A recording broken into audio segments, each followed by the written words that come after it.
Right now, we are faced with a very exceptional situation in Venezuela, in that Venezuela is having two presidents. The president who was elected, or re-elected rather, in the elections of May 2018, Nicolás Maduro, as well as President interim Juan Guaidó, who is the president of the National Assembly and self-proclaimed himself president when he considered that Maduro had not been legitimately elected in May of 2018. So this is very, very extraordinary for world events, and we are in a situation where by today, countries around Latin America, the US, Canada, as well as European countries have recognized Juan Guaidó as legitimate interim president of Venezuela, who ought to be calling elections as soon as possible in order to initiate a transition away from the government of Nicolás Maduro. I think that in order to understand how Venezuela got here, we really need to think about democracy in Venezuela. It started in 1958.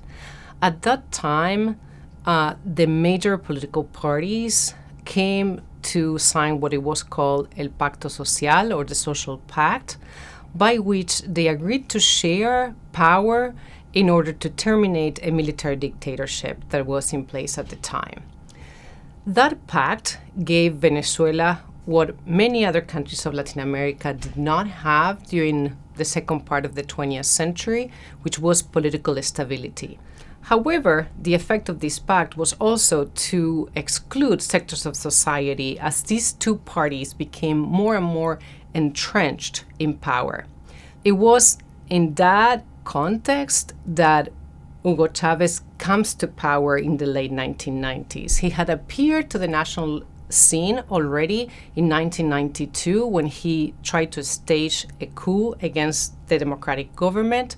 That coup failed. But ultimately, he was pardoned, and he became increasingly popular. By 1999, he was running in elections, and he won a large majority.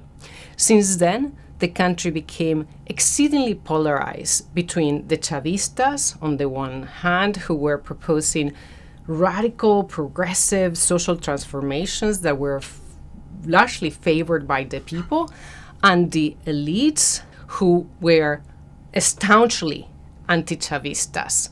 So we see this polarization. Once Chavez dies in 2013, Maduro takes over power. Maduro lacks political skills that Chavez has. So he becomes increasingly authoritarian in his rule.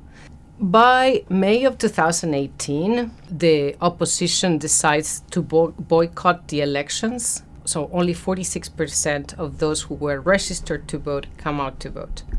Of that 46%, 68% vote for Maduro. A smaller percentage vote for an opposition candidate, Henry Falcón. But the large part of the opposition did not show up. And that's what is behind the idea of thinking that these were not legitimate elections.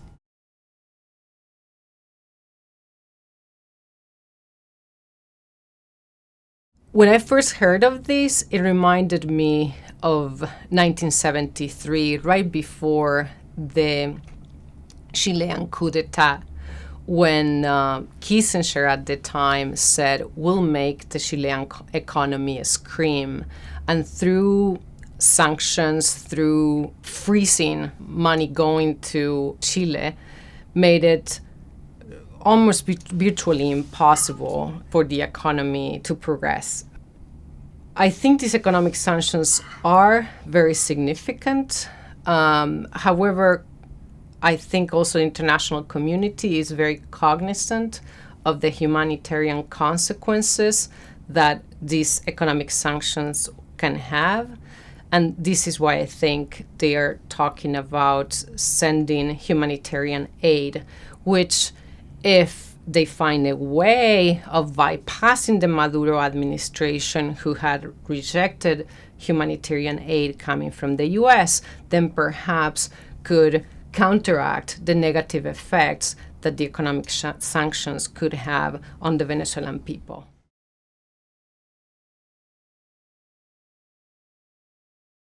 During the Cold War, the U.S. intervened for the first time in Guatemala in 1954, and since then intervened in many countries throughout the region to topple governments that had been democratically elected for a host of reasons. So Latin Americans think of the U.S. as this imperial power in the region. For the U.S. to intervene militarily, it would send the same message to the people of Venezuela and everyone in the region. I do not think military intervention is a strategy that the U.S. Should pursue. It should be off the table and only all the other options explored.